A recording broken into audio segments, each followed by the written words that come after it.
Bonjour à tous. Bonjour à tous. J'espère que le Seigneur s'est bien occupé de vous cette semaine. Vous allez bien. Le Seigneur certainement nous bénit. On le remercie pour sa grâce. Alors, nous allons regarder maintenant la troisième leçon sur le survol de l'Ancien Testament. Et nous continuons à regarder Genèse. Excusez-moi. Ce sera maintenant la troisième partie du livre de Genèse. Donc, on veut parler des patriarches, on veut parler d'alliance. On va prier avant de regarder plus la parole de Dieu. Alors, prions. Père, on veut te remercier pour ta fidélité, pour ta grâce. S'il te plaît, aide-nous maintenant, aide-moi pour bien partager tes paroles. Aide-moi par ton esprit afin d'aider et de bénir les gens. Je prie que tu aides les gens pour rester bien attentifs, pour écouter, pour suivre dans tes paroles. Donc, aide-moi à ne pas parler trop rapidement. On prie que ton esprit les enseigne, les aide. Notre désir, c'est qu'on puisse comprendre tes paroles, les appliquer dans notre vie et que notre cœur brûle à entendre les vérités de tes paroles et de te connaître toi, Seigneur Dieu, et t'aimer encore plus. Nous demandons tout ceci pour ta gloire et par le nom de Jésus-Christ. Aide-moi pour bien enseigner. Par le nom de Jésus-Christ. Amen. Amen. Donc, on avait commencé la dernière fois à parler un peu d'alliance. On a parlé d'Abraham, l'alliance que Dieu a faite avec Abraham. Et on veut continuer, donc on va parler maintenant du fils d'Abraham, M. Isaac. Lorsque tu regardes Isaac dans le livre de Genèse, tu peux voir que Isaac a donc reçu les promesses faites à Abraham. Maintenant, c'est transféré, cela a été transféré à Isaac. Alors, si tu regardes avec moi dans Genèse chapitre 26, s'il te plaît, Genèse chapitre 26, et je débute au verset 1, on te dit qu'il y a eu une famine au pays, outre la première famine qui avait eu lieu du temps d'Abraham. Et Isaac s'en alla vers Abimelech, roi des Philistins, à Guérar. Mais Dieu lui apparaît.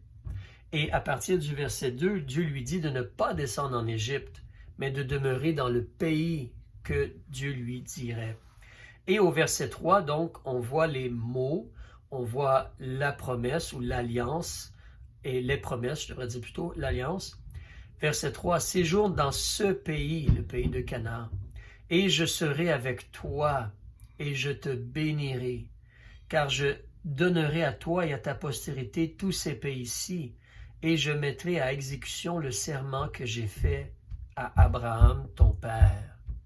Donc maintenant, les promesses sont transférées à Isaac. Alors Dieu promet d'être avec lui au verset 3. Dieu lui dit qu'il va avoir le pays de Canaan au verset 3. Au verset 4, il parle d'avoir une postérité multipliée. Et aussi que toutes les nations de la terre vont être bénies en sa postérité.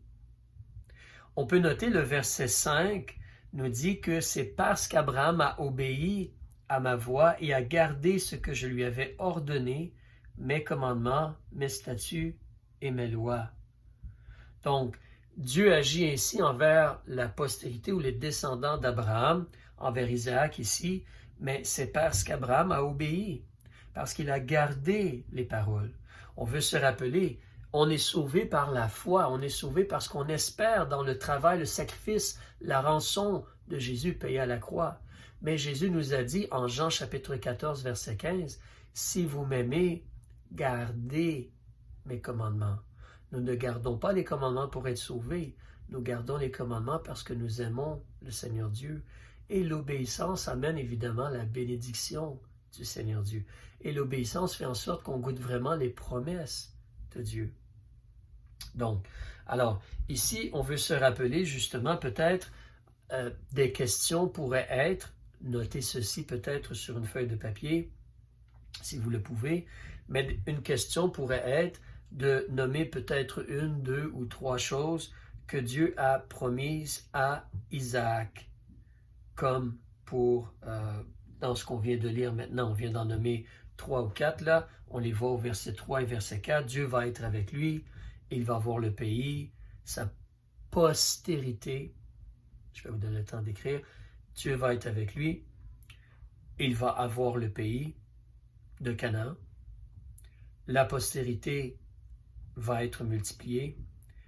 Toutes les nations de la terre vont être bénies en sa postérité. Peut-être en nommer une de ces quatre promesses-là. Tu veux noter que comme pour Abraham, certains aspects des promesses que Dieu fait à Isaac sont physiques. Comme exemple, dans la réalité, d'avoir le pays, c'est le pays physique de Canaan. Il va avoir cela. Tu peux voir aussi au verset 12 que Isaac est demeuré dans le pays. Et chapitre 26, dans le livre de Genèse, le verset 12, Isaac a semé dans cette terre-là et il recueillit cette année-là le centuple, car l'Éternel le bénit. Dieu avait promis qu'il serait avec lui et qu'il le bénirait, qu'il s'occuperait de lui. Je te bénirai, qu'il a dit au verset 3. Et ça s'est accompli, c'était quelque chose de physique. Évidemment, l'aspect d'avoir toutes les nations qui sont bénies en ta postérité, en ta postérité, eh bien, cela se fait en la personne de Jésus-Christ aussi, qui est le sauveur de tous les êtres humains. Donc, tous sont bénis en la postérité d'Isaac, en Jésus-Christ. D'accord? Comme Abraham, Isaac va agir avec foi. Il va demeurer dans le pays que Dieu lui dit de demeurer dans, le pays de Canaan. On peut voir cela ici, il est demeuré là, au verset 6 de Genèse chapitre 26. Isaac est demeuré à Guérar. Mais fais un saut avec moi aussi dans ta Bible, dans l'Épître aux Hébreux, dans le Nouveau Testament. Épître aux Hébreux, s'il te plaît. Alors, chapitre 11, ou à la page 319, s'il te plaît. Chapitre 11 et page 319 vers la fin de la Bible. Et puis tu peux remarquer, on va regarder les versets 8 et les versets 9, ou le verset 8, les versets 8 et 9, le verset 8 et le verset 9, désolé. Verset 8, on te dit, par la foi, Abraham étant appelé, obéit, pour aller au pays qu'il devait recevoir en héritage, et parti ne sachant où il allait. Par la foi, il demeura dans la terre qui lui avait été promise, comme dans une terre étrangère, habitant sous des tentes, avec Isaac et Jacob, les co-héritiers de la même promesse. Donc, Isaac, par la foi, a agi et est demeuré. Et n'oublie pas, même si le pays leur appartenait, c'est un témoignage pour toi et moi, même si le pays leur appartenait, ces hommes de Dieu-là ont vécu dans des tentes, pas dans une maison avec toutes les bénédictions et les possibilités d'avoir une maison, mais ils étaient dans des tentes, comme des gens nomades qui se déplaçaient. Mais le pays leur appartenait en réalité. Ils ont agi par la foi. Isaac est un homme de foi. Évidemment, Isaac, sa vie, elle est moins particulière peut-être que celle de son père Abraham, mais aussi toujours au chapitre 11 dans l'Épître aux Hébreux, regarde le verset 20. On nous dit que par la foi, Isaac, il a béni Jacob et Ésaü en vue des choses à venir, les promesses de Dieu. Donc, c'est un héros de la foi quand même. Ici, justement, tu pourrais noter peut-être un passage qui démontre qu'Isaac était un homme de la foi. Alors, tu as donc Hébreux chapitre 11, verset 9 ou verset 20, ou le passage dans Genèse chapitre 26. Mais certainement, Hébreux 11, verset 20 démontre Isaac comme un homme de la foi. Alors, retournons dans le livre de la Genèse, s'il vous plaît, au chapitre 26. Si tu portes attention, comme on le voit dès le début, les hommes de la foi, ils ont fait des sacrifices sanglants. Parce que le sang doit être versé. Alors, le salaire du péché, c'est la mort. Vie pour vie. Donc, le sang des sacrifices est versé à notre place, à nous. Le sang de l'agneau de Dieu est versé à notre place, a été versé. Et le sang de Christ lave, purifie, couvre nos péchés et nous justifie. Alors, Genèse chapitre 26, tu pourrais regarder le verset 25. On te dit que, justement, Isaac a bâti un autel et il a fait des sacrifices. Autel, A-U-T-E-L. Et il a fait des sacrifices. Lorsqu'on regarde M. Isaac, sa vie et son témoignage, on voit que Isaac, c'était un homme qui méditait, qui avait une relation avec Dieu. Tu regardes au chapitre 24 du livre de la Genèse, verset 63. Donc, pendant que le serviteur est allé lui chercher une femme et il revient avec Rebecca, on te dit qu'Isaac était sorti pour méditer dans les champs vers le soir. Et il a vu donc les chameaux revenir et Rebecca était sur un des chameaux. Mais Isaac, donc, il méditait. Il faut garder en tête, évidemment, Abraham, Isaac, Jacob, ils n'avaient pas la Bible. Ils n'avaient aucun des livres de Dieu, aucun écrit de Dieu. Dieu s'était manifesté à eux, les paroles étaient de bouche à oreille, ou comme de Abraham à Isaac. Mais Isaac était un homme qui méditait. Méditer nous parlait de méditer, de réfléchir, de considérer. Donc peut-être qu'ici, justement, il parlait, il méditait concernant Dieu, sa relation avec Dieu ou quelque chose. Évidemment, c'était un homme de prière aussi. Tu peux regarder au chapitre 25 et au verset 20 et 21, ce qui se produit, si tu te rappelles, Isaac, donc il a marié Rebecca et il s'est marié vers l'âge de 40 ans selon le verset 20, mais Rebecca, elle était stérile. Donc, au verset 21 du chapitre 25, tu vois qu'il a prié instamment. Il a prié vraiment plaidant, demandant là, avec insistance auprès de Dieu.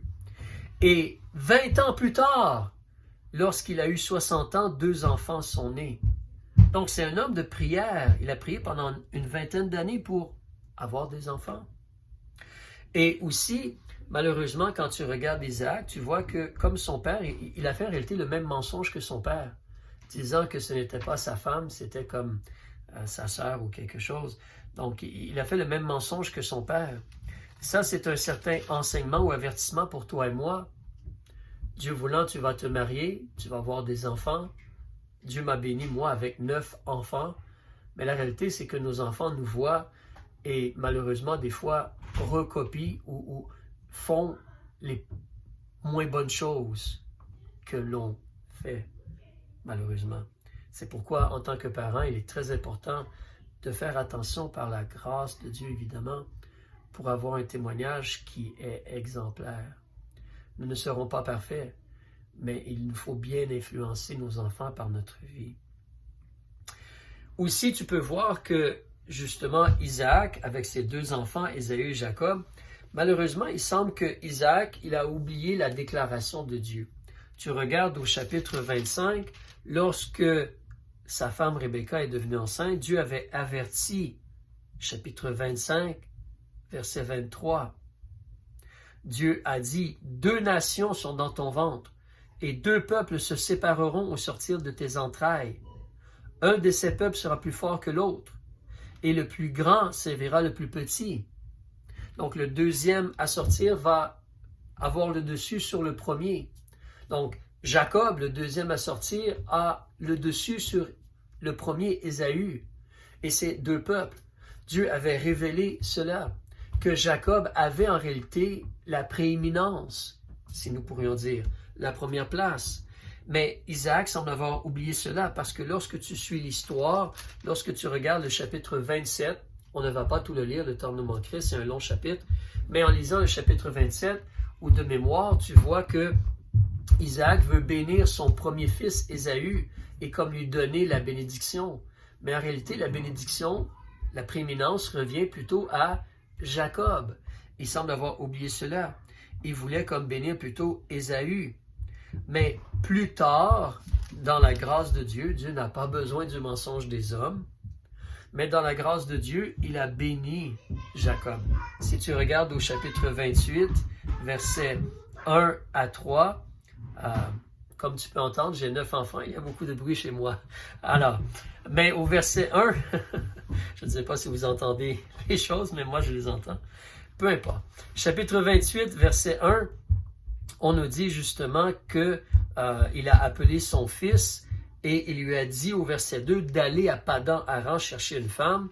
Et si tu regardes au verset 3, il lui dit que le Dieu Tout-Puissant te bénisse, te fasse croître et te multiplie, et que tu deviennes une assemblée de peuples. Et au verset 4, qu'il te donne la bénédiction d'Abraham à toi et à ta postérité avec toi, afin que tu possèdes le pays de Canaan, où tu as séjourné, que Dieu a donné à Abraham. Donc, alors, il a donné finalement la bénédiction à Jacob. Alors, une question qu'on pourrait te poser, note ceci, mentionne-nous un passage démontrant qu'Isaac était un homme de prière. Et la réponse est Genèse chapitre 25, verset 21. Continuons maintenant avec M. Jacob, donc, parce qu'on peut voir, donc, comme je viens de le lire un peu, et au chapitre 28, tu vois que maintenant, la promesse, elle est transférée à Jacob. Dieu choisit Jacob et non Ésaü. Alors, la promesse lui revient. Dieu lui promet, encore là, cela pourrait être des questions. Tu pourrais noter ceci. Qu'est-ce que Dieu a promis à Jacob? Premièrement, Dieu a promis qu'il serait avec lui, le bénirait, le garderait. Au verset 3 qu'on vient de lire, justement, on parle un peu de cela, ainsi que le chapitre 28 en Genèse, verset 15. Dieu lui dit, « Je suis avec toi et je te garderai partout où tu iras, et je te ramènerai en ce pays, car je ne t'abandonnerai point, que je n'ai fait ce que je t'ai dit. » Aussi, Dieu lui a promis le pays de Canaan, deuxièmement, et tu peux voir cela au verset 13. Où il lui dit, « La terre sur laquelle tu es couché, je la donnerai à toi et à ta postérité. » Il lui a promis aussi d'avoir une postérité multipliée, beaucoup de descendants. Tu le vois au verset 14, « Ta postérité sera comme la poussière de la terre. » D'accord? Tu peux voir aussi que toutes les nations de la terre vont être bénies. Ça, c'est la quatrième chose. Je t'en ai nommé 4, donc. Alors, Dieu va être avec lui, il va le bénir.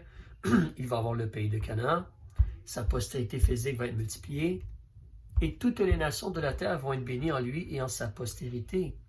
Le verset 14, alors, à la fin du verset 14, toutes les familles de la terre seront bénies en toi et en ta postérité. Et encore là, c'est comme pour son père et son grand-père. Certains aspects des promesses de Dieu sont physiques. Ils vont voir le pays de Canaan, c'est physique. Dieu a dit, je vais te ramener dans le pays, là. Tu vas aller pour chercher une épouse vers Padan-Aram, mais je vais te ramener dans le pays. Il a mentionné cela, comme je disais, au verset 15, je vais te ramener. Ça, c'est très physique. Mais encore là, la réalité est que toutes les nations de la terre sont bénies en Christ, qui est un fils d'Israël ou de Jacob. Ça, c'est spirituel.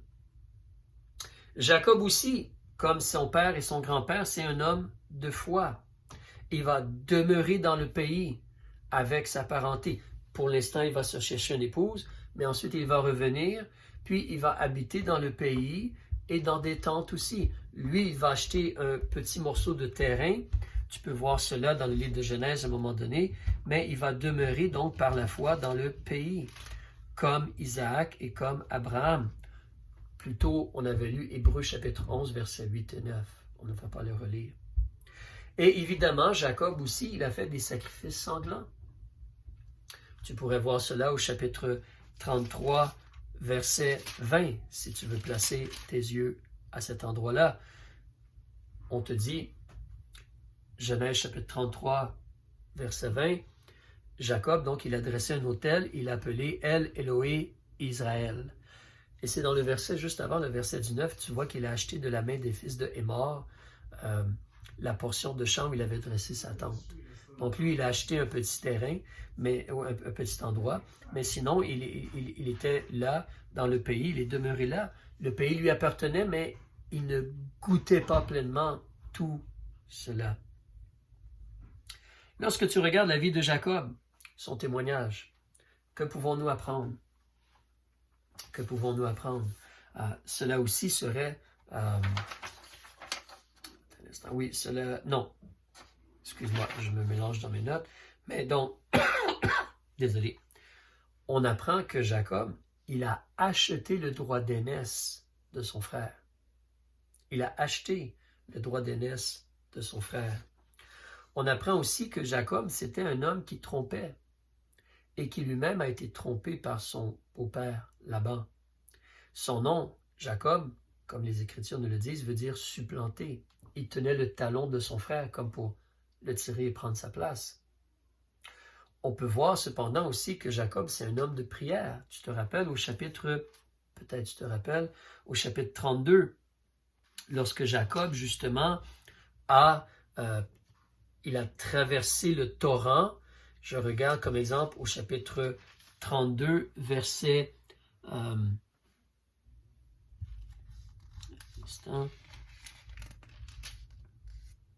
verset 9 et jusqu'à verset 12 environ, on voit que c'est ça, c'était un homme de prière. Et ensuite, il a lutté avec ce personnage qui est comme peut-être l'ange de l'Éternel, là. Mais il a prié, chapitre 32, verset 9 à 12. Il a plaidé avec Dieu pour le protéger. Il avait peur de son frère Ésaü. Alors, on te dit justement au verset 9 du chapitre 32, puis Jacob dit, Dieu de mon père Abraham et Dieu de mon père Isaac, Éternel qui m'a dit, retourne dans ton pays et vers ta parenté, et je te ferai du bien. Il parle et demande à Dieu de l'aide. Verset 11, délivre-moi, je te prie, de la main de mon frère.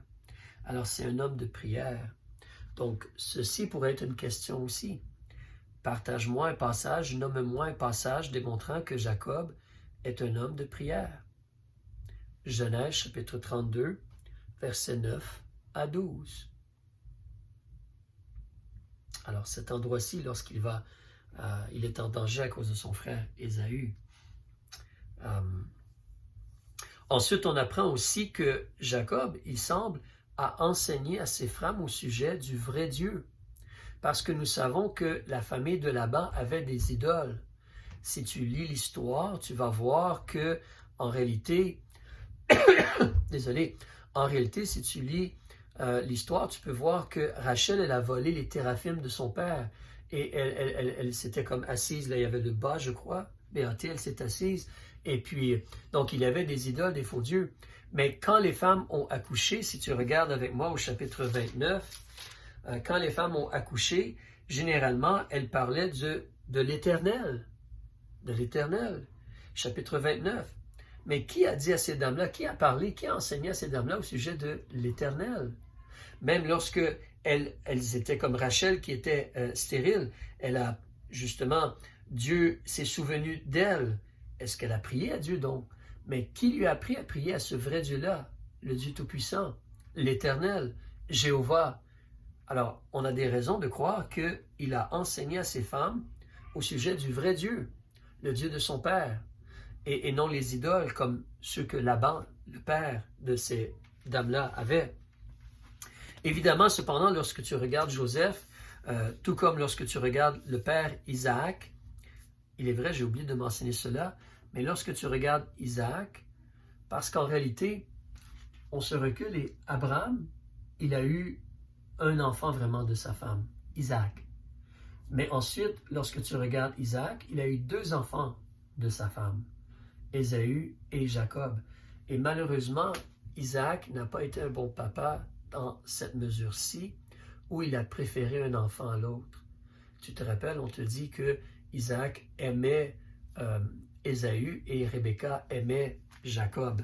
Si tu veux la référence, c'est au chapitre 25 et le verset 28. Chapitre 25, verset 28. Tu peux le lire plus tard. Mais donc, lorsque Jacob arrive, Jacob malheureusement fait quelque chose d'un peu similaire. Tu te rappelles, concernant Joseph, il va aimer Joseph et lui faire un cadeau, une tunique de plusieurs couleurs. Là. Donc, on te dit justement, verset 3 du chapitre 37. Israël aimait Jacob plus que tous ses autres fils, car c'était le fils de sa vieillesse. Mais ce n'est pas sage d'aimer un enfant plus qu'un autre. On doit aimer tous nos enfants. Peut-être des fois, on a plus de connexion avec un enfant, mais c'est important qu'on démontre à nos enfants qu'on les aime tous également, peu importe s'il est premier-né ou non. Alors, malheureusement, donc, il n'a pas été le meilleur des papas. D'ailleurs, dans la situation, Jacob, il a marié 2 sœurs. Ce n'est pas une chose très sage, en réalité. La compétition, si vous regardez l'histoire, les difficultés, donc, problème avec plusieurs femmes, ces 2 femmes, plus les 2 concubines, et entre ces femmes, des problèmes. Même si tu regardes la vie de Jacob, au chapitre 35, versets 1 à 4, tu peux voir plus tard, c'est que Dieu lui parle de qu'il devait, Jacob se lève et dit d'ôter les dieux étrangers, au verset 2. Donc dans sa famille, il y a eu des idoles parmi ses enfants ou dans sa famille. Ce n'est pas une bonne chose. Donc il n'a pas été nécessairement le meilleur des papas, Jacob, mais c'était un homme de la foi quand même. Et on apprend, nous-mêmes, nous sommes devant le Seigneur totalement imparfaits. Mais par la grâce de Dieu, les écrits sont là pour nous instruire et nous corriger et nous aider à choisir les bonnes actions, le bon chemin, les bonnes réactions dans les situations. Donc, nous voulons faire vraiment attention à cela. En terminant, on va parler de Joseph. Donc, une petite seconde, s'il te plaît.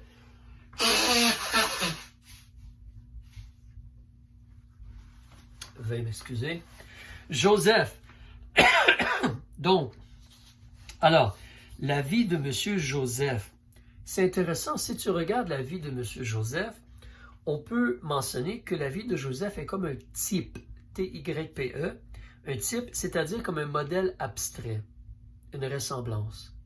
Alors, Joseph est comme une ressemblance ou à la ressemblance de Christ. Pourquoi? Et tu peux en noter seulement 2 de ceux que je vais mentionner sur ta feuille de papier, parce que cela va être une question aussi. Alors, choisis ceux que tu veux mentionner, mais voici, je vais te donner justement 6 raisons pourquoi Joseph est comme à la ressemblance de Christ, un type de Christ. Il a été vendu par ses frères et est devenu un serviteur, comme un esclave. Et la parole de Dieu nous dit justement en Philippiens chapitre 2, versets 6 et 7, concernant notre Seigneur Jésus-Christ. Tu te rappelles peut-être ou tu connais le passage, mais on nous dit que Jésus, justement, il s'est dépouillé lui-même. Il a pris la forme de serviteur. Un peu comme Joseph a eu sa situation. Alors, Joseph a été tenté. Tu te rappelles donc la femme de Potiphar. Mais il a été tenté, mais il ne pécha point. Il ne pécha point.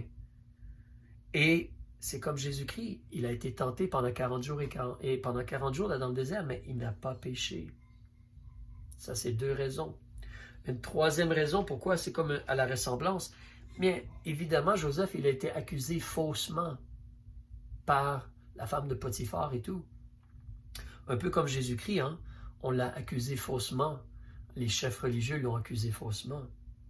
Si tu continues à regarder donc avec moi, tu peux voir que Joseph était comme un prophète de Dieu pouvant interpréter les songes, comme un prophète de Dieu.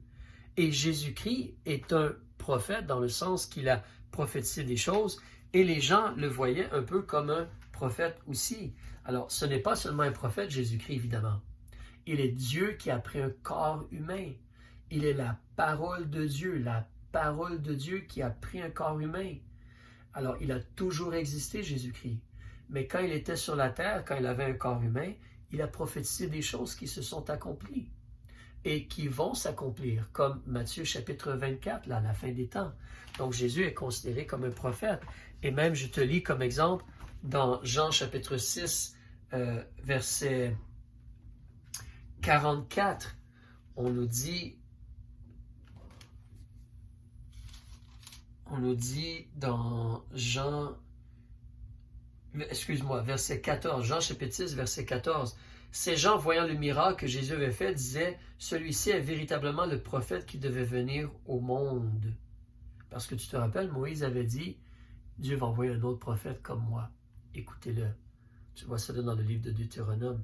Les Juifs s'attendaient à un prophète, donc. Et aussi dans Luc, chapitre 24, et verset 19. Les gens, les deux disciples sur la route d'Emmaüs, l'un d'eux nommé Cléopas, verset 19, ils ont dit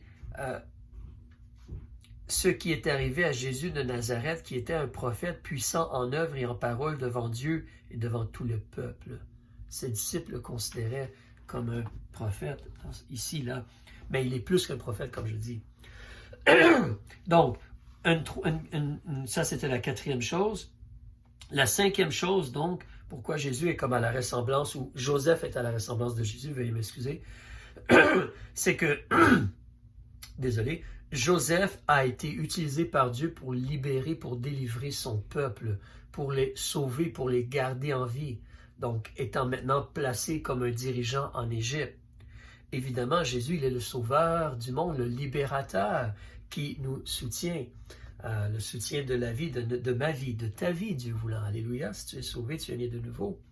Donc, une sixième et dernière chose, évidemment, Joseph s'est fait connaître une deuxième fois par ses frères.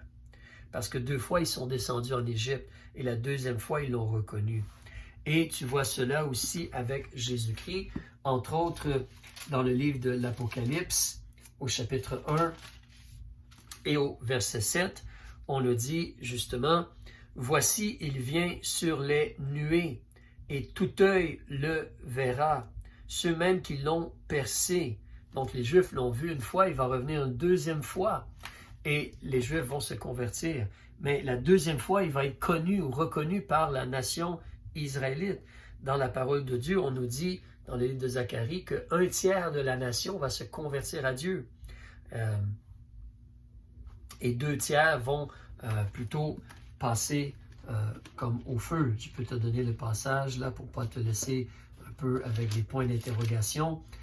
Tu regardes peut-être avec moi dans Zacharie, chapitre 13, et on nous dit au verset 9, ces passages-ci, ces chapitres-ci, 12, 13, 14, sont à venir comme prophétiques, mais au verset, en partie, la plupart de ces endroits-là, excepté le verset 7, là, mais le verset 8 du chapitre 13, il arrivera dans tout le pays, dit l'Éternel, que 2 parties seront retranchées et périront, mais la troisième y demeurera de reste. Et je ferai passer cette troisième partie au feu. Je les affinerai comme on affine l'argent, et je les éprouverai comme on éprouve l'or. Ceux-là invoqueront mon nom. Donc, 1 tiers des Israélites vont invoquer le nom de Dieu. Et je les exaucerai, je dirai, c'est mon peuple. Et ils diront, l'Éternel est mon Dieu. Alors, Jésus va être connu par les Israélites la deuxième fois. Quelques petites conclusions ici. Donc, Joseph est aussi très informé des promesses qui ont été faites à ses aïeuls, dans le sens Abraham, Isaac et Jacob, son père. Mais si tu regardes avec moi dans Genèse, chapitre 50, donc la Bible n'est pas écrite à ce temps-là, mais l'information circule de bouche à oreille, de père à fils, de père en fils. Chapitre 50, dans le livre de la Genèse, et tu regardes le verset 24. Puis Joseph dit à ses frères, « Je vais mourir, mais Dieu ne manquera pas de vous visiter. Il vous fera remonter de ce pays au pays qu'il a promis par serment à Abraham, à Isaac et à Jacob. » Et Joseph fit jurer les enfants d'Israël en disant, « Certainement Dieu vous visitera et vous transporterez mes eaux d'ici. » Donc, Joseph était très informé sur les promesses concernant le pays de Canaan et tout cela. Une autre chose, par l'entremise de Joseph, donc, et la direction de Dieu, il faut reconnaître que la maison de son père Jacob descend en Égypte, ayant la promesse que Dieu ferait remonter de l'Égypte. Donc, chapitre 46, si tu recules avec moi dans le livre de Genèse. Alors, Pharaon donne l'ordre à Joseph. Joseph envoie des chariots pour chercher son père et ses possessions matérielles, et ainsi de suite. Et donc, ses frères reviennent et disent, Joseph est en vie, Joseph est en vie. Et son père a de la difficulté à croire cela. Donc, mais il se lève finalement, puis il décide d'y aller. Et au chapitre 46, verset 1, Israël partit avec tout ce qui lui appartenait et vint à Beer-Sheba et offrit des sacrifices au Dieu de son père Isaac. Et Dieu parla à Israël dans les visions de la nuit et dit, Jacob, Jacob. Et il répondit, me voici. Puis il dit, je suis Dieu, le Dieu de ton père. Ne crains point de descendre en Égypte, car je t'y ferai devenir une grande nation. Je descendrai avec toi en Égypte, et je t'en ferai aussi infailliblement remonter. Et Joseph mettra sa main sur tes yeux. Donc, Dieu promet encore, et cela a été probablement mentionné à Joseph, comme je disais, et Joseph le savait. Mais donc, à travers la situation que Dieu a permise, les frères de Joseph ont voulu faire du mal à Joseph. Mais Dieu a changé cela en bien.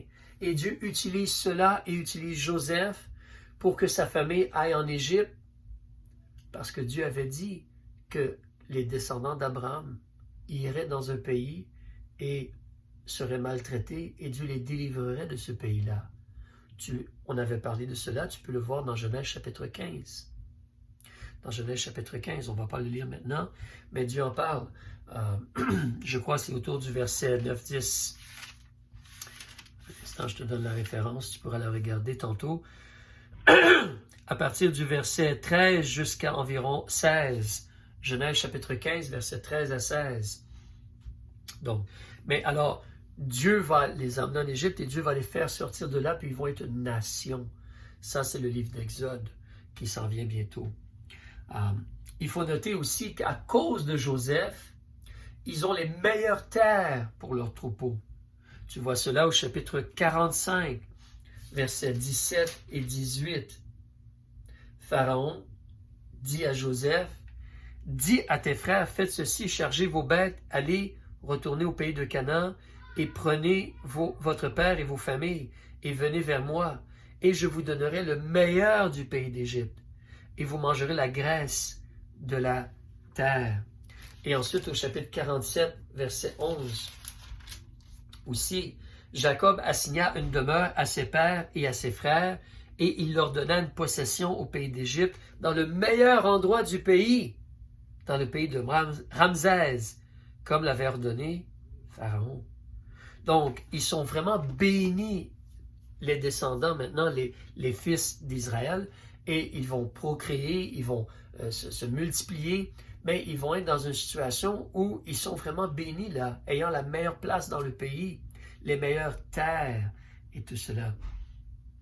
D'accord? Ils vont devenir donc une nation, la nation qui est choisie par Dieu et celle de qui Christ va venir.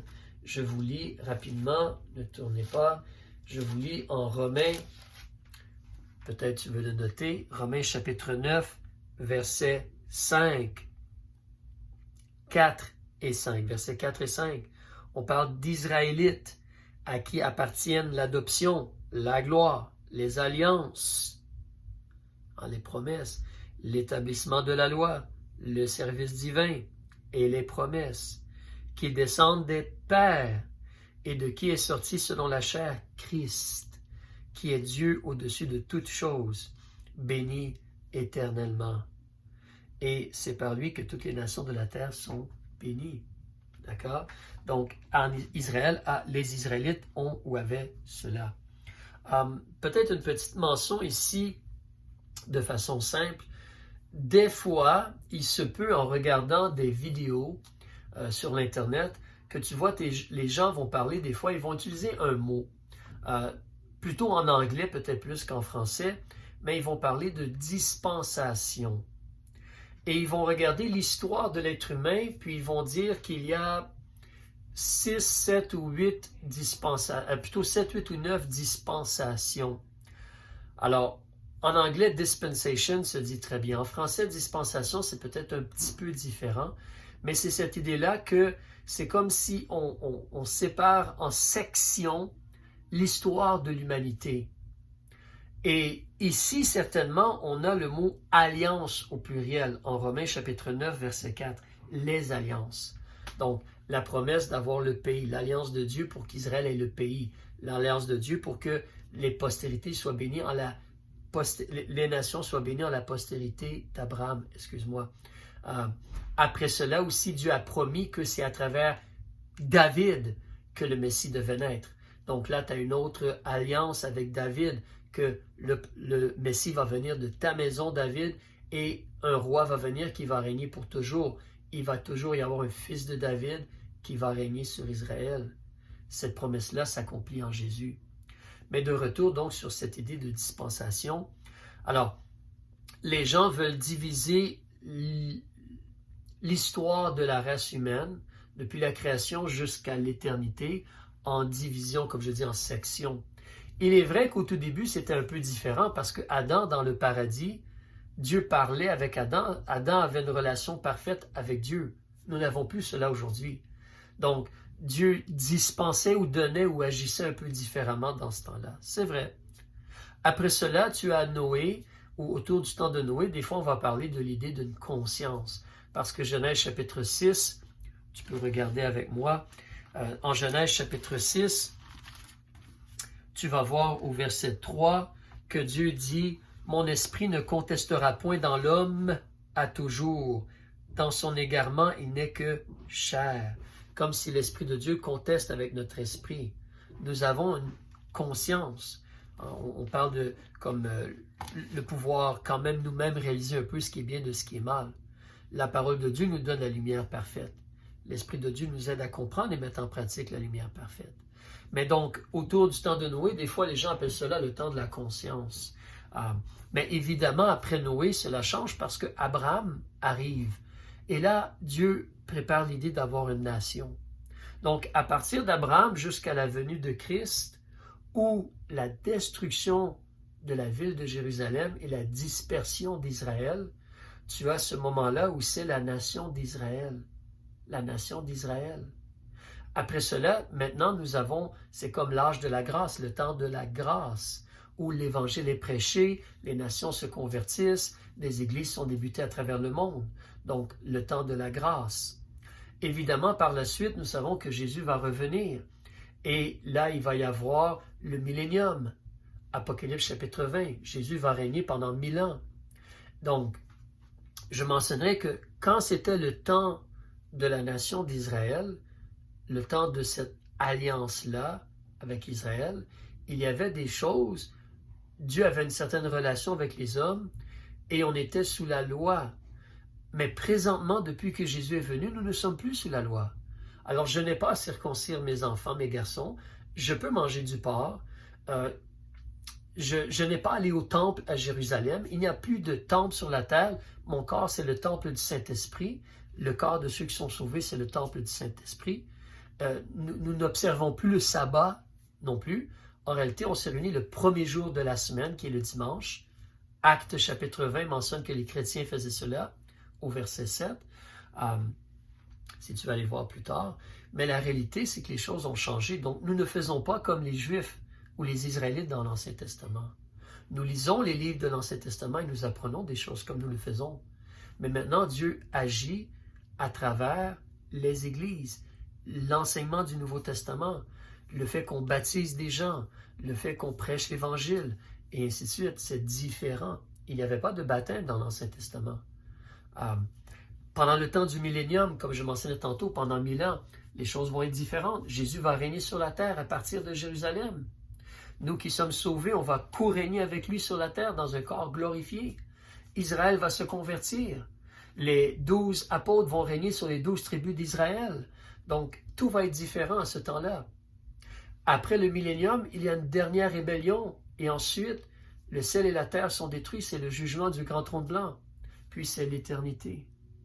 Tout va être différent aussi. Alors, on peut voir, oui, qu'à certains moments, à certaines époques, donc comment Dieu agit ou ce que Dieu demande des êtres humains, d'une certaine façon, est un peu, dans la vie de tous les jours, là, est un peu différent. Peu importe comment on veut appeler cela, on peut voir ces choses-là dans la parole de Dieu. Mais toi et moi, on se concentre présentement surtout sur la réalité que cette partie de la Bible appelée l'Ancien Testament pour essayer d'apprendre des choses. Et on voit les promesses que Dieu a faites à Abraham, à Isaac et à Jacob aussi. Alors, donc, je vous laisse ceci. Si vous n'avez pas terminé de lire le livre de la Genèse, je vous encourage à le lire, s'il vous plaît. Si vous avez terminé de lire le livre de la Genèse, j'aimerais vous encourager à lire les 12 premiers chapitres du livre de l'Exode. Alors, que le Seigneur vous bénisse et on se revoit, Dieu voulant, peut-être au ciel, ou sinon, on se revoit pour une autre étude la semaine prochaine. Que le Seigneur vous bénisse.